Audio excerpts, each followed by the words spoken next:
May all beings be happy. May all beings be healthy. May all beings be free from harm. May all beings love life. May all beings awaken.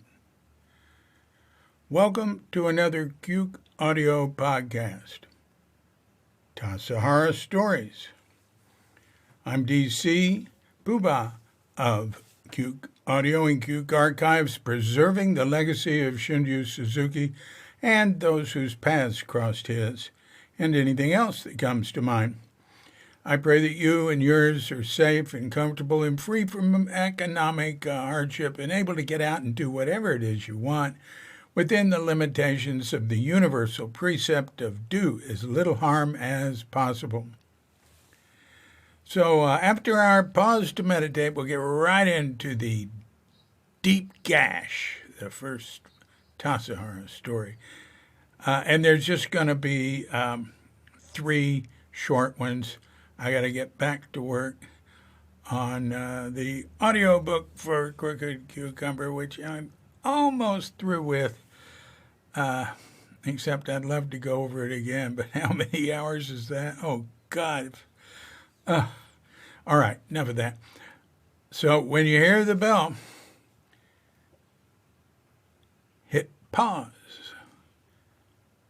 if you're of such a mind, and meditate or whatever for as long as you want. And when you're ready to come back, hit unpause, and we'll be here to hit the bell and get things going.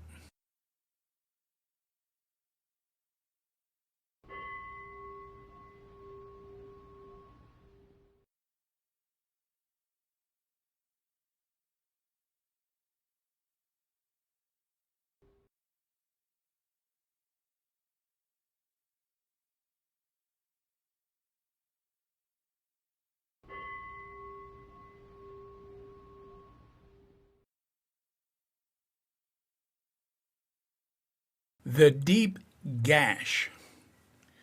There was a guitar on the wall at the Lamberts, and Bill discovered that if he plied me with some booze, that I'd sit and play songs for him, and with more booze, I'd start improvising raunchy stuff that would get him a whooping.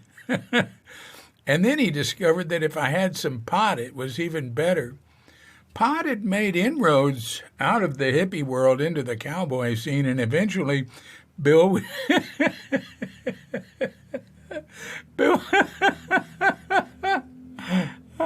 pardon me, Bill would keep a cup full of joints on the kitchen table, not for him, for his guests. He didn't, as he said, give a rat's ass about the law, but Marion cared. I was there for the family decision to allow this bit of civil disobedience. Carmel Friend and Zinny.Loose had stopped by the Lamberts with Yolanda, a cannabis devotee and fellow traveler of the hippie realm, several decades my senior. I knew Yolanda through good buds, Vic and Shayna in Pacific Grove. Dot was talking to Marion over in the kitchen side of the room.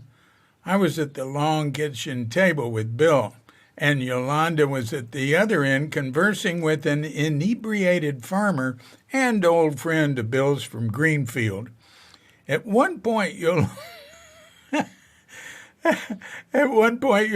spoke up in her Austrian accent. "Bill, do you mind if I turn your friend on to hashish?"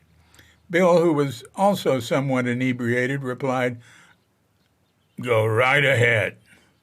Marion turned her head. Bill, obvious disapproval. "Shut up, Marion. Go right ahead and smoke your hashish." Marion was not convinced. "Bill," she protested. "All right," Bill stood up, grabbed what looked like a Bowie knife from a window ledge. "I'm drawing a line." And he dragged the knife blade across the table, leaving a deep gash mark. "Everybody who wants to smoke hashish on this side of the line," he barked out, "and everyone who doesn't want to smoke hashish on that side of the line."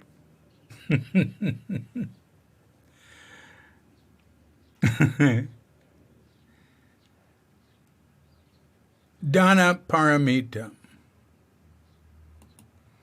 Do you want any painkiller? Don Pinner was just getting ready to fill a cavity in one of my molars. For no charge, he was seeing anyone at Tassajara who needed their teeth cleaned or more extensive work. He saw a lot of us. There were a few people that needed such extensive work, he'd have them come in for a whole day or two and put them up. He cleaned my teeth most carefully and found a cavity. As he was preparing to fill it, he asked that question. Do you want any painkiller?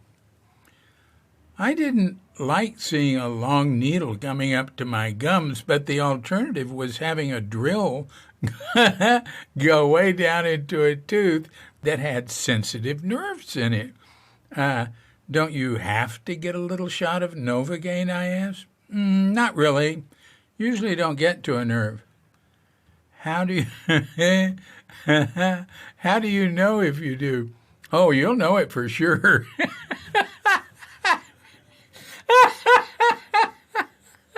It's just like hitting your funny bone, only 100 times stronger.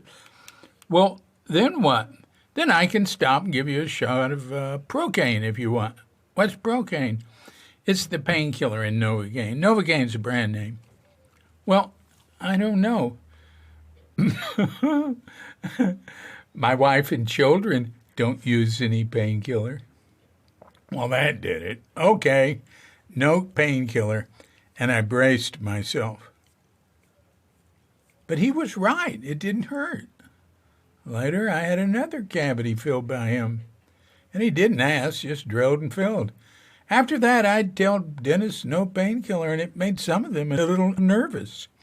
But it never hurt, at least in my case. Pinner had an office in Salinas, which is as close as Monterey to Tassajara, but not as much fun and lower rent.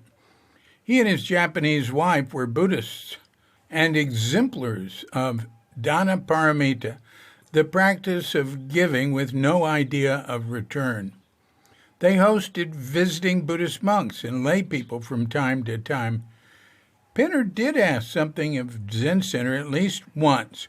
A Japanese artist named Eitaro Tada had been staying with them for a while, and they wished to share him with the Zen Center. Word was that he smoked a lot and had burned some holes in their tatami. He'd been staying at Page Street and came to Tassajara for a week during the cold, dark winter interim in January.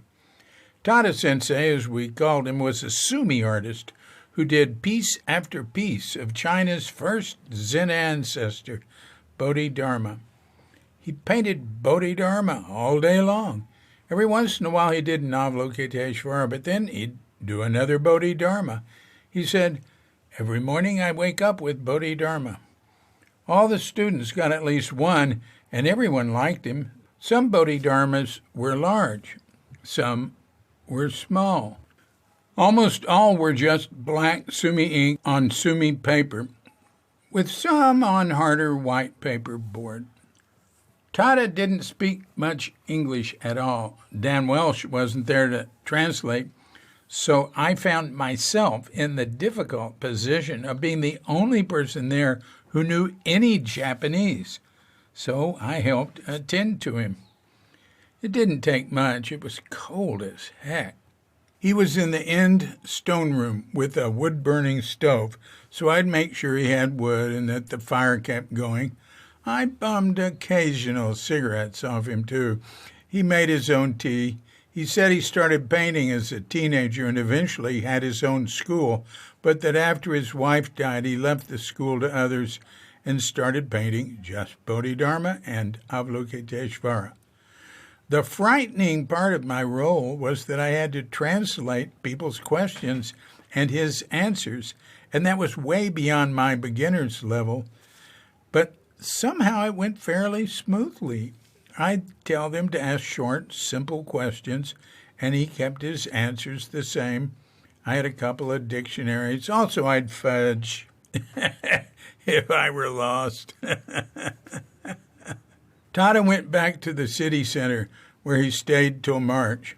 He left behind a city center and Tassajara overflowing with Bodhidharmas. Lotus Sutra Lectures.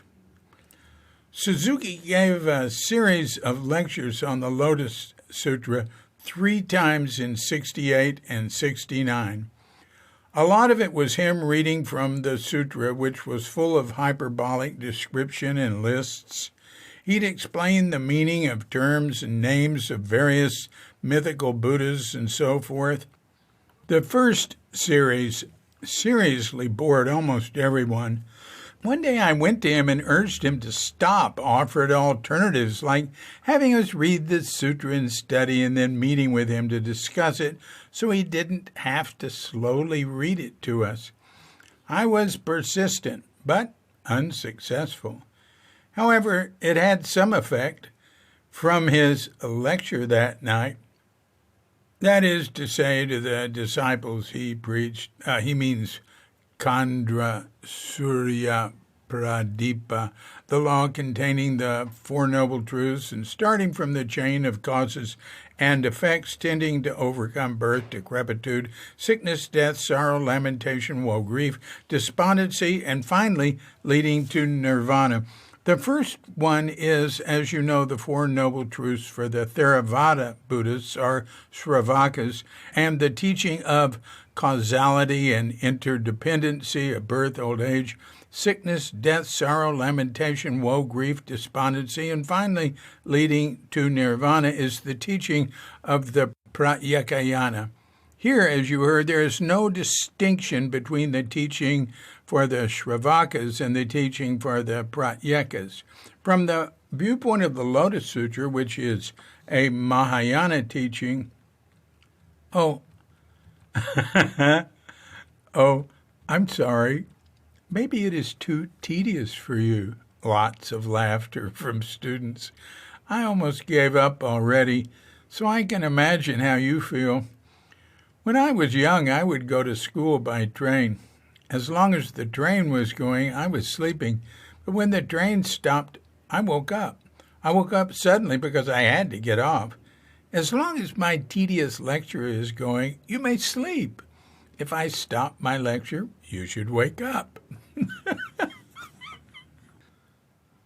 So that's it for today's Tassajara Stories. I would like to add that the Lotus Sutra lectures, the next series was better and the third series was much better.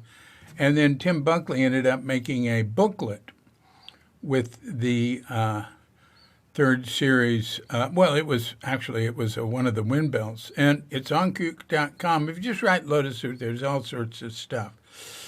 And that, now I've read it again because I go through Suzuki Roshi's lectures and stuff. And now I think it's great. But,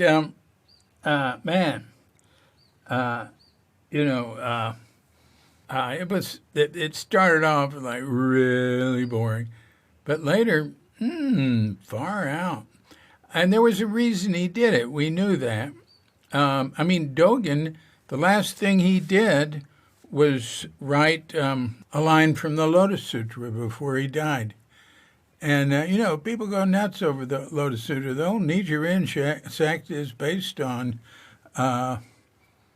honoring the Lotus Sutra. Many of them just by chanting, there's different Nichiren, by chanting the name of the Lotus Sutra, Namu Myoho Renge Kyo. That's the Nichiren Shoshu, the true sect of the Nichiren. I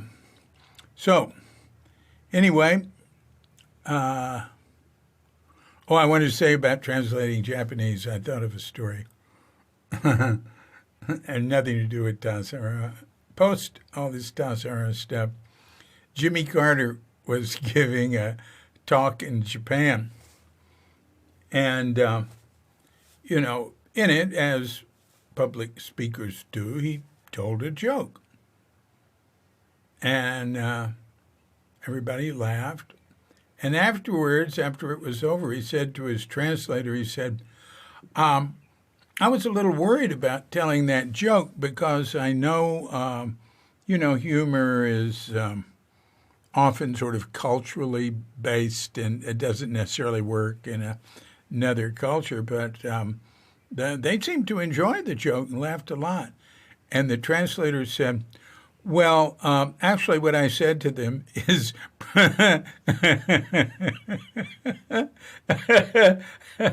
pardon me, is President Carter has just told a joke.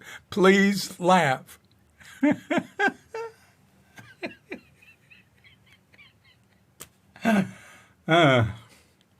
This has been a Cute Audio Podcast, Tassajara Stories. I'm DC, Poobah of Cute Audio and Cute Archives, coming to you from sleepy Sanur with Doggett Bandita, Feline Cuchita, and dear lovely Katrinka. And wishing you and yours and all of us a grand awakening.